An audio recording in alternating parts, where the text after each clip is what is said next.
হাফেজ ইবনে হাজার আসকালানী রাহমাতুল্লাহ আলাইহি তিনি বুখারী শরহ ফাতুল বারীর মধ্যে তিনি লিখেছেন, ফামানিম তানিয়া উখিযাত মিনহু কাহরান, অর্থাৎ যদি কেউ যাকাত দিতে গভর্নমেন্টের হাতে অস্বীকার করে, জবরদস্তি করে তার কাছ থেকে যাকাত আদায় করে নাও। যাকাত দিতেই হবে বাই হুক অ্যান্ড ক্রুক, গভর্নমেন্টের হাতে। তাই বলে এই বর্তমান হাজী সাহেব গভর্নমেন্টের হাতে না। বর্তমান গভর্নমেন্ট আইন করেছেন, যাকাত বোর্ড গঠন করেছেন। আমি প্রেসিডেন্টের সামনে বলেছি, সেই গভর্নমেন্টের হক নাই, অধিকার নাই যাকাত আদায় করার, যে গভর্নমেন্ট নামাজ কায়েম করে না। আল্লাযীনা ইম্মাক্কান্নাহুম ফিল আরদ আকামুস সালাত ওয়া আতাউজ যাকাত ওয়া আমারু বিল মা'রুফ ওয়া নাহাউ আনিল মুনকার। আল্লাহ রাব্বুল আলামিন বলেন, আমি যদি মানুষকে, মুমিনদেরকে যদি ক্ষমতায় দেই, চারখানা কাজ করবে। কয়খানা বলুন? মুমিন ব্যক্তিদের যদি আমি ক্ষমতা দেই, চারটা কাজ করবে। প্রথম কাজ হলো, প্রথম নম্বরে নামাজ আদায় করবে, নামাজ কায়েম করবে, নামাজ প্রতিষ্ঠা করবে।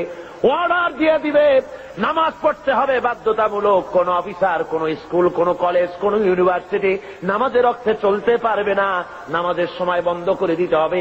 বা জামাত নামাজ আদায় করবে মুসলমান, তারপরে আবার কাজ শুরু করবে। অর্ডার হবে গভর্নমেন্টের পক্ষ থেকে, নামাজ পড়তেই হবে, আল্লাহর হুকুম। অনেকে বলে, কয় হুজুর শুধু তো একটু নামাজ পড়ি না, নইলে আমি লোকটা আসলে খারাপ না। দান সৎকা করি, রোটারি, লায়ন্স, অ্যাপেক্স, লিও, তারপরে ফ্রিমেসন, এই ধরনের অনেক সংগঠনের সাথে থাকে, চক্ষু শিবির করি, চোখ ভালো করে দিই, খাবার দিই, শীতবস্ত্র দেই। আমি লোক খারাপ না, শুধু যা নামাজ পড়ি না তাই বলে আমার ইমান নষ্ট হলো নাকি? আমি বলি, মিয়া ইমানই তো নাই, তার নষ্ট হবে কি? ইমান থাকার জন্য নামাজ জরুরি। যার নামাজ নাই, লা দীনা লিমান লা সালাতা লাহু, যার কাছে নামাজ নাই তার কাছে ইমান নাই। সুতরাং নামাজ হল দ্বীনের খুঁটি, ইমাদুদ্দিন, দ্বীনের পিলার। পিলার নাই তো আপনার ছাদ হবে কেমনে, ঘর বাড়ি হবে কেমনে? হইতে পারে? পিলার ছাড়া ঘর বাড়ি হয়? হতে পারে না। সুতরাং নামাজ প্রতিষ্ঠা যে গভর্নমেন্ট করে না, ভালো কাজের আদেশ করা এবং অন্যায়ের প্রতিরোধ যে করে না, তার সেই গভর্নমেন্টের অধিকার নাই যাকাত বোর্ড গঠন করে যাকাত আদায় করা। জোরে বলেন, অধিকার আছে? কোন অধিকার নাই। ভালো কাজের আদেশ করা তো দূরের কথা, অন্যায়ের প্রতিরোধ তো দূরের কথা। বর্তমান গভর্নমেন্টের সময় সবচাইতে বেশি অবৈধ কার্যকলাপ বেশি ঘটেছে, বলেন ঠিক কিনা? সুতরাং শরীরের ভিতরে যদি হয় ক্যান্সার, ব্লাড ক্যান্সার অথবা হার্ট ক্যান্সার, মাথায় যদি লক্ষ্মীবিলাস মাখে, লক্ষ্মীবিলাস তেল, আশ্চর্য মলম যদি বুকে মাখে, ক্যান্সারের কোন উপকার হবে? হবে না। দেশটারে বেহায়ামি, অশ্লীলতা, মদ, জুয়া, জেনা, ব্যভিচার, সুদ, ঘুষ দিয়ে ভরে ফেলানো হয়েছে। সুতরাং আপনার এই যাকাত বোর্ড গঠন করে এই দেশকে ভালো বানাবার কোন উপায় হতে পারে না। সেই জন্য রাসূল বলেছেন, ইসলামী গভর্নমেন্টের হক হল যাকাত আদায় করবে। যদি কেউ না দেয় তাহলে জবরদস্তি করে আদায় করবে। হযরতে আবু বকর সিদ্দিক রাদিয়াল্লাহু তাআলা আনহু যাকাত, মুনকিরিনে যাকাত, যারা যাকাত দিতে অস্বীকার করেছিলেন, তাদের সম্পর্কে তিনি বলেছিলেন, ওয়াল্লাহি লাউ কাতিলান্না মান ফাররাকা বাইনাস সালাতি ওয়াজ যাকাত, আল্লাহর কসম আমি যুদ্ধ ঘোষণা করব, জিহাদ করব যারা যাকাত দিতে অস্বীকার করে। অর্থাৎ কাফেরদের বিরুদ্ধে জিহাদ করা যেমন ফরজ মনে করি, অনুরূপ ভাবে আমি যারা যাকাত দিতে অস্বীকার করে তাদের বিরুদ্ধে জিহাদ ঘোষণা করতে, জিহাদ করা আমি ফরজ মনে করি। সুতরাং মুসলমান সমাজের মধ্যে, ইসলামী সমাজে যাকাত গভর্নমেন্ট আদায় করে, জনগণের অভাব প্রয়োজন মিটায় দেয়। কেউ 10 তলায় বাস করবে আর কেউ গাছতলায় থাকবে, এই সিস্টেম ইসলামের কাছে নাই। ইসলাম মানুষকে সমান করে দিতে পারে, এই ব্যবস্থা পৃথিবীতে আর কেউ করে দিতে পারে না। রাসূল পাক সাল্লাল্লাহু আলাইহি ওয়াসাল্লাম বলেছেন, তিনি আজকে যেমন পৃথিবীতে ব্যাংক আছে, এরকম একটি ব্যাংক উদ্বোধন করেছিলেন আল্লাহর নবী। আজকের ব্যাংকগুলি তো সুদভিত্তিক ব্যাংক, আর হুজুর যে ব্যাংক উদ্বোধন করেছিলেন সে ব্যাংকের নাম ছিল বাইতুল মাল। কি নাম ছিল? বাইতুল মাল নামক ব্যাংক উদ্বোধন করতে গিয়ে আল্লাহর নবী বলেছিলেন, মান তারাকা দায়নান আও দিয়ান ফালাইয়া। আল্লাহর নবী বলেন, যদি কোন ঋণগ্রস্ত ব্যক্তি ঋণ পরিশোধ না করে যদি মারা যায়, তাহলে আমি মুহাম্মদ সাল্লাল্লাহু আলাইহি ওয়াসাল্লাম তার পূর্ণ ঋণের ভার নিয়ে নিলাম। শুধু ঋণ শোধের ভারই নিলাম না, তার বিধবা স্ত্রী এবং তার অসহায় ছেলে পেলে এতিম বাচ্চাগুলি সবগুলির বোঝা আমি মুহাম্মদ সাল্লাল্লাহু আলাইহি ওয়াসাল্লাম আমার কাঁধে উঠায়া নিলাম। এর নাম ইসলামী স্টেট। রাষ্ট্রপ্রধান গোটা দেশের সবকিছুর জন্য তাকে দায়ী হতে হয় এবং জনগণের খেদমত করার জন্য প্রস্তুতি নিতে হয়। আর এই পথ একমাত্র দিতে পারে ইসলাম, আর কেউ দিতে পারে না। সেই জন্য ইসলাম এই যাকাতের ভিত্তিতে, যাকাত ব্যবস্থার মাধ্যমে জনগণকে ইসলামের পথ দেখিয়েছে, তাদেরকে অভাব অভিযোগ দূর করেছে, খাওয়া পড়া শিক্ষা চিকিৎসা বাসস্থানের গ্যারান্টি দিয়েছে। এই ব্যবস্থা আর কেউ দিতে পারে না।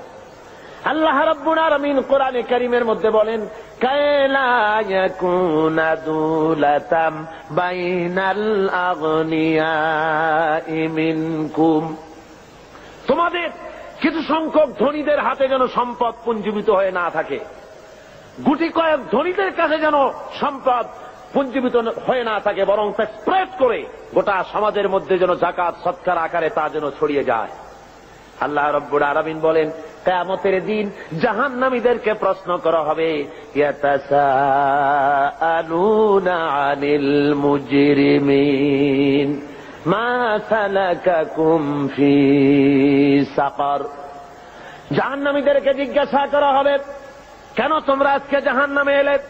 ওরা জবাবে বলবে, ক্বালু লাম নাকু মিনাল মুসাল্লিনা ওয়া লাম নাকু নুতঈমুল মিসকিন।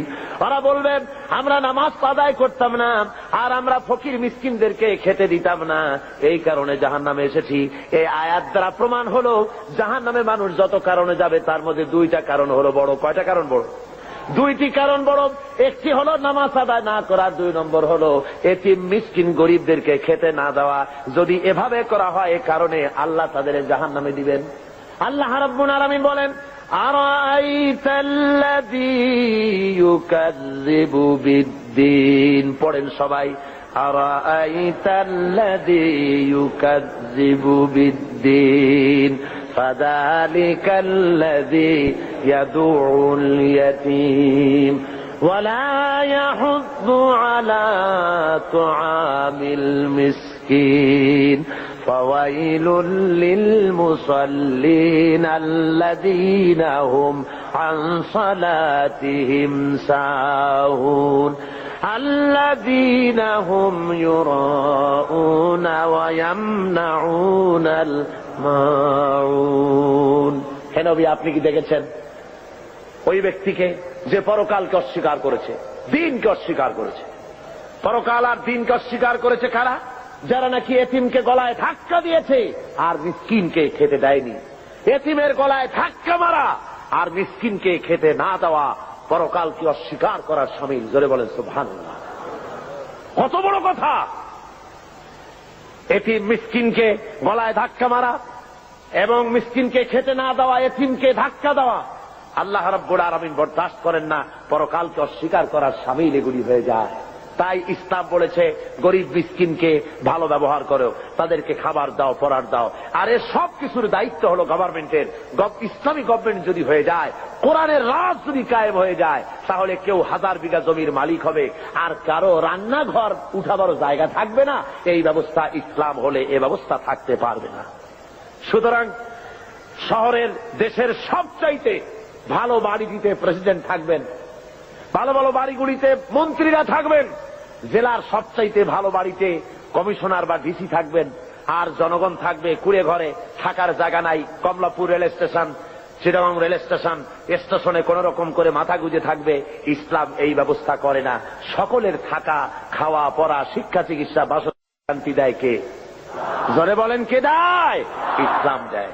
আজকে শ্রমিকদেরকে তথাকথিত সমাজবাদীরা তারা বলে ইসলামের কাছে অর্থনীতি নাই। আরে বাবা, ইসলামের কাছে নাই, তুমি পেলে কোত্থেকে? তোমার কার্ল মার্কস, তোমার লেনিন যতটুকুন পেয়েছে ইসলামকে রিসার্চ করে তার থেকে একটুখানি নিতে চেষ্টা করেছে। কথা বুঝতে পেরেছেন? ইসলাম দিয়েছে শ্রমিকের অধিকার। শ্রমিকের অধিকার কে দিয়েছে বলুন? শ্রমিককে হিংসা করা নিষেধ, ঘৃণা করা নিষেধ। যেহেতু শ্রমিককে আল্লাহ রাব্বুল আলামিনের হাবিব বলেছেন আল কাসিবু হাবিবুল্লাহ, যারা সহজে উপার্জন করে তারা হলো আল্লাহর বন্ধু। জোরে বলেন সুবহানাল্লাহ। যারা সহজে উপার্জন করে, যারা কাজ করে খায়, তাদের মতো ভালো ইনকাম, হালাল রুজি আর কার হতে পারে? আল্লাহ রাব্বুল আলামিনের হাবিব শ্রমিকদের অধিকার সম্পর্কে, শ্রমিক আর মালিকের সম্পর্কে বলেছেন, মালিক আর শ্রমিকের মধ্যে সম্পর্ক যেটা হবে সেটা গোলাম আর মনিবের সম্পর্ক হবে না, সে সম্পর্ক হবে ভাই ভাই। মনিব মালিক শ্রমিকের, মিলের মালিক এবং শ্রমিক দুজনের মধ্যে সম্পর্ক হবে ভাই ভাইয়ের সম্পর্ক। হুজুর বলেছেন তোমরা যেমন খাবে তাদেরকে তেমন খাওয়াবে, তোমরা যেমন পড়বে তাদেরকে তেমন পড়াবে, তোমরা যেমন থাকবে শ্রমিকদেরকে তেমন থাকার ব্যবস্থা করে দাও। ইসলাম বলেছে, দুনিয়ার আর কেউ বলতে পারেনি। ইসলামের ব্যবস্থা নিজের মানুষের সামনে পরিষ্কার করে দেখিয়েছে। রাসূল পাক সাল্লাল্লাহু আলাইহি ওয়াসাল্লাম বলেছেন শ্রমিকের গায়ের ঘাম শুকিয়ে যাওয়ার আগে তার ন্যায্য প্রাপ্য বুঝিয়ে দাও। কোন পারিশ্রমিক ঠিক না করে কোন শ্রমিককে কাজে লাগিও না, পারিশ্রমিক আগে ঠিক করে নাও। সুতরাং শ্রমিকদের মধ্যে, মনিবের মধ্যে কোন ক্লাসে স্ট্রাগল হতে পারে না, মালিকের মধ্যে কোন ক্লাসে স্ট্রাগল হতে পারে না যদি খাওয়া পড়ার এই ব্যবধান যদি না থাকে, সব যদি সমান করে দেওয়া হয়। এই ব্যবস্থা ইসলাম করেছিল। আজকে ইসলামী স্টেট না থাকার কারণে আমার দেশের মধ্যে, আমার দেশের ছেলেপেলেরা ইসলামকে না বুঝে তারা ভিন্ন পথে পরিচালিত হচ্ছে। তারা মনে করতেছে যে সমাজতন্ত্রের মাধ্যমে বুঝি শান্তি আসবে। আমার দেশের কলেজের ছেলেরা, ইউনিভার্সিটির ছাত্ররা তারা মনে করে যে শান্তি আসবে সমাজতন্ত্রের পথে। কোন পথে? এটা আসলে সমাজতন্ত্র না, এটা আসলে হলো 6 মাস তন্ত্র। কি তন্ত্র বলুন? 6 মাস তন্ত্র। ওরা বলে কমিউনিজম, আসলে কমিউনিজম নয়, এটার নাম আসলে হলো কমিউনাইজম। আসলে এটার নাম কি? অর্থাৎ এর চাইতে পচা মতবাদ, এর চাইতে মানবতা বিধ্বংসী মতবাদ আল্লাহর জমিনে আর একটাও হতে পারে না। পৃথিবীতে মানবতা বিধ্বংসী মতবাদ 2টা। জোরে বলেন কয়টা? একটা হলো পুঁজিবাদ আর একটা হলো সমাজবাদ। এই 2টি মতবাদ গোটা দুনিয়ার মানুষকে জ্বালিয়ে পুড়িয়ে শেষ করে দিল। ওই সেদিন লোকেরা বলল যে এইবার দুনিয়ায় শান্তি হবে। কেমনে শান্তি হবে? কয় যে দুনিয়ার 2 মহাশক্তি, 2জন শান্তির পায়রা ওয়াশিংটনে মিলিত হচ্ছেন। একজন রাশিয়ার গর্বাচেভ আর একজন কি আমেরিকার রোনাল্ড রিগান। বললেন যে এইবার পৃথিবীতে শান্তি হবে। ওরা হলো শান্তির পায়রা। আমি বললাম ওরাই যদি হয় শান্তির পায়রা, তাহলে পৃথিবীতে অশান্তির শকুন হবে কারা? গোটা দুনিয়াকে জ্বালিয়ে পুড়িয়ে মেরেছে এরা, এই 2 শক্তি। জোরে বলেন ঠিক কিনা? গোটা বিশ্বকে জ্বালিয়ে পুড়িয়ে শেষ করেছে তারা। মাঝারি পাল্লার ক্ষেপণাস্ত্র তারা বন্ধ করতে এসেছে, অর্থাৎ অস্ত্র বেশি হয়ে গেছে, এখন বন্ধ করা ছাড়া পথ কি? পোড়ায় ফেলা ছাড়া পথ কি? নদীতে ডুবাই দেওয়া ছাড়া পথ কি? গোটা দুনিয়ার সমস্ত গরিব রাষ্ট্রগুলিকে পায়ের তলে রেখে তারা শাসন করবে, শোষণ করবে, এটাই হলো তাদের কাজ। আর এভাবে তারা অগ্রসর হতে থাকে। রাশিয়ার সমাজতন্ত্রীরা বলেছে সব সমান করে দেবে, ওরা পারবে সমান করতে। গর্বাচেভের বউ যখন, গর্বাচেভের বেগম রাইসা যখন ওয়াশিংটনে যখন নামলেন প্লেন থেকে, সাংবাদিকরা লিখছেন যে তার যে অর্নামেন্টস, তার যে কাপড় চোপড় শরীরে লাগানো ছিল তা দেখে যুক্তরাষ্ট্রের বড় বড় ধনীত স্ত্রীরা নিজেদেরকে তাদের সামনে নিতান্ত গরিব বলে মনে করবে। সমান করতেছে। তবে একটা কথা বলেছেন উনি, গর্বাচেভ যখন নামলেন সিঁড়ি থেকে তখন একটা কথা বলেছেন। সাংবাদিকরা জিজ্ঞেস করেছেন এই বৈঠক আপনি কি মনে করেন এই বৈঠক সম্পর্কে? উনি বললেন বৈঠককে আমি খুব ভালো মনে করি। আমি মনে করতেছি যে বৈঠক ঈশ্বর আমাদের সহায় হবেন, ঈশ্বর আমাদের সহায় হবেন। দুনিয়ার পত্র পত্রিকাগুলি কমেন্ট করল নাস্তিক্যবাদী রাশিয়ার প্রেসিডেন্ট, নাস্তিক্যবাদী দেশের প্রেসিডেন্ট বলছেন ঈশ্বর সহায় হবে। কথাটা মন্দ না, ভূতের মুখে রাম নাম। কথা বুঝতে পেরেছেন? তবে আজকে একটি জিনিস ভালো লক্ষ্য করা যাচ্ছে, তা হলো এই গর্বাচেভ আগের মতো অন্যান্য প্রেসিডেন্টের মতো নন, বরং তিনি ভিন্ন চিন্তা করতেছেন। দুনিয়ার বুকে গণতন্ত্র ছাড়া যে পথ নাই, গণতন্ত্রই একমাত্র মানুষকে কল্যাণ দিতে পারে, কমিউনিজমের মতবাদে শান্তি আসতে পারে না, এ কথাটি মনে হয় তার মাথার মধ্যে কিছুটা ঢুকেছে। তাই পুঁজিবাদী গণতন্ত্রের সাথে হাত মিলাবার চেষ্টা করতেছে। কিন্তু শেষ রক্ষা হবে না। পুঁজিবাদও পৃথিবীকে বাঁচাতে পারবে না, আর সমাজবাদও পৃথিবীর ক্ষুধা দারিদ্র থেকে গোটা বিশ্বকে বাঁচাতে পারবে না। এই পৃথিবীকে যদি বাঁচাতে হয় তাহলে বাঁচাতে পারবে কে বলুন? জোরে বলেন, কে বাঁচাতে পারবে? ইসলাম বাঁচাতে পারবে, আর কেউ বাঁচাতে পারবে না এই পৃথিবীকে। এই পৃথিবীকে বাঁচাবার জন্য একমাত্র ইসলাম। সুতরাং ইসলাম ছাড়া অন্য কোন মতবাদ মানতে আমরা রাজি না। কি বলেন, আপনারা রাজি? ওরা বলে সব সমান করে দেব। আমার বিরুদ্ধে তারা অভিযোগ তোলে, আমি সমাজতন্ত্রের বিরুদ্ধে কথা বলি, কমিউনিস্টদের বিরুদ্ধে কথা বলি। কমিউনিস্টদের বিরুদ্ধে তো কথা বলতেই হবে, যেহেতু তারা আল্লাহকে মানে না। কমিউনিস্টরা কি মানে না বলুন? জোরে বলেন, কি মানে না? কমিউনিস্টরা নাস্তিক, তারা আল্লাহকে অস্বীকার করেছে। মার্কস অ্যান্ড এঙ্গেলস এই বইয়ের ভিতরে 385 পৃষ্ঠায় এর মধ্যে লেখা হয়েছে যে ধর্ম হল একটি ধর্ম মানুষেরা নিজেরা তৈরি করেছে। ধর্ম বলতে আসলে কোনো জিনিস নাই। কার্ল মার্কস তার on step forward to step back বইয়ের মধ্যে লিখেছেন ধর্ম হল মানুষের জন্য আফিম। সুতরাং কোন লোক কমিউনিজমের আন্দোলন করে অথচ মসজিদে যায়, নামাজে পড়ে, মন্দিরে যায়, এই অবস্থা যদি হয় তাহলে বুঝতে হবে যে সে কমিউনিজমের দায়িত্ব পালন করছে না, সে এখনো কমিউনিজমকে বুঝতে পারে নাই। তার মানে হলো তারা সম্পূর্ণ ধর্ম বিরোধী, আল্লাহ বিরোধী। কমিউনিজমের ইতিহাসে আল্লাহর অস্তিত্ব নাই। সুতরাং এই কমিউনিজমের মতবাদকে প্রতিষ্ঠা করার জন্য 1918 সালে সোভিয়েত সংবিধানের 13 নম্বর অনুচ্ছেদ সংযোজিত করা হয় 1918 সনে। সেখানে দেশের সকল ধর্মীয় সমস্ত শিক্ষা প্রতিষ্ঠানে ধর্মীয় শিক্ষা পুরাপুরি বন্ধ করে দেওয়া হয়। এবং 1921 সালে রাশিয়ার বুকে বিভিন্ন ধর্মীয় প্রতিষ্ঠানগুলি, মসজিদ মাদ্রাসাগুলি, হাজার হাজার মসজিদ মাদ্রাসা তারা ক্লাব করেছে, সিনেমা হলে পরিণত করে দিয়েছে।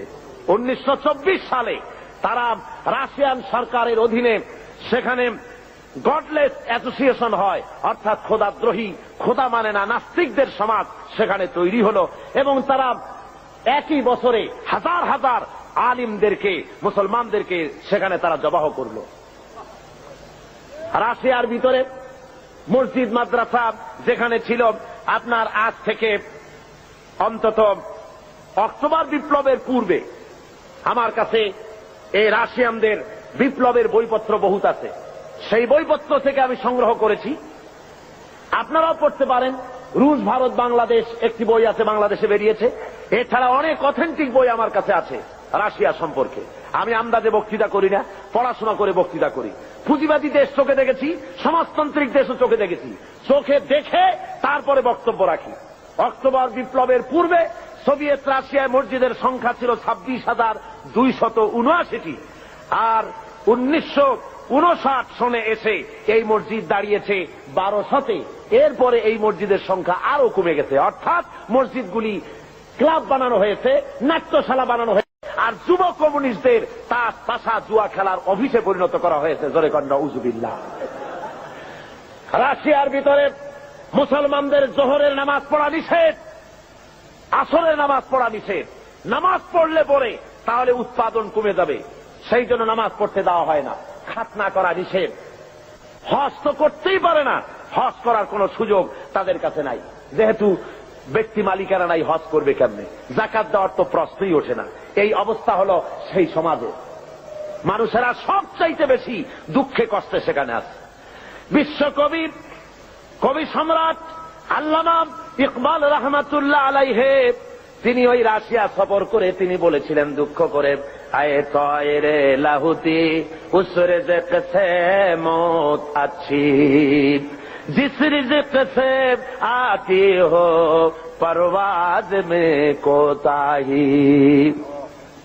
যে রিজক তোর হরিল আজাদি, নীল আকাশের আলো, তাহার চাইতে স্বাধীন মরণ হাজার গুণে ভালো।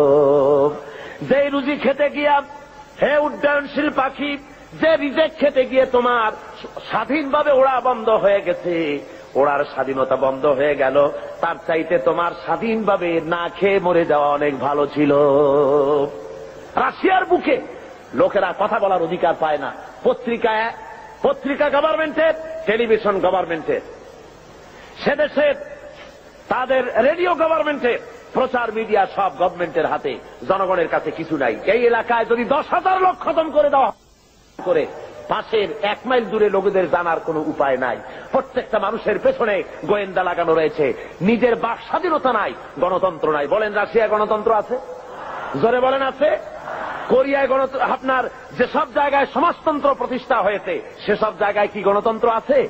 নাই। আমাদের দেশে এই গণতন্ত্রের বুলি নিয়ে কমিউনিস্টরা ময়দানে নেমেছে, গণতন্ত্রের শ্রদ্ধাবরণে তারা কাজ করতে চাচ্ছে। আসলে তারা হলো ইসলামের সবচাইতে বড় দুশমন। ইসলামের সবচাইতে বড় দুশমন কারা? জোরে বলেন, সবচাইতে বড় দুশমন কারা? তারা সুযোগ খুঁজতেছে, সুযোগ পেলেই তারা মুসলমানদের উপরে আক্রমণ করবে, আফগানিস্তানের মতো দশা ঘটিয়ে ছাড়বে। তারা মুসলমানদের ধোঁকা দেওয়ার জন্য।